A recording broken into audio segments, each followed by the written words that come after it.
Hey, what's up, Team Sardine?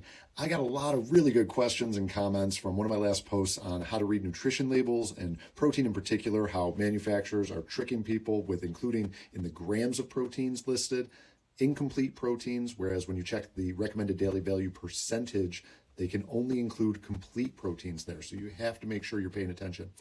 Really good comment and question about combining proteins and how something like beans and rice complement each other to make a complete protein.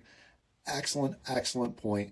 And this advice really is only applicable to processed foods, where you have these manufacturers trying to make highly palatable foods that are appetizing both to the eye and the taste buds, this whole marketing hype of high protein foods. If you're eating whole foods like sardines, eggs, even something minimally processed like whey protein, you don't have to worry about this at all. But on the point of combining proteins in particular, yes, that is helpful. The thing you really have to be aware of is that proteins from different sources have different levels of bioavailability.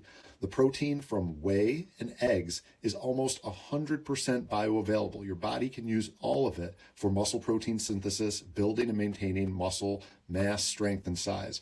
Whereas something like beans and rice have like 50 to 60% bioavailability, which is pretty high relative to a lot of other sources like collagen, gelatin, things like that these companies are using in fillers for protein bars and other high protein foods. But in order to get the same quality and quantity of protein from beans and rice, you have to eat almost twice as much.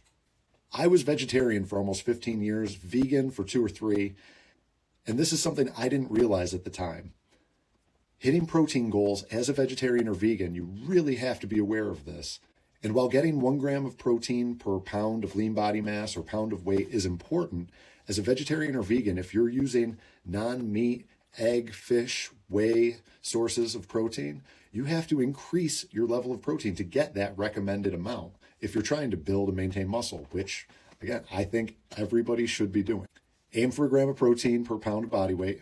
If you're vegetarian or vegan, you may need to go over that depending on your sources. If you've got questions about this, you want to hear more, let me know. Stick around and follow for more tips and tricks on reading nutrition labels, nutrition science, and tricks on strength training and mindfulness.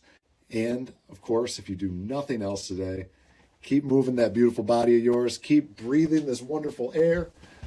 You got this.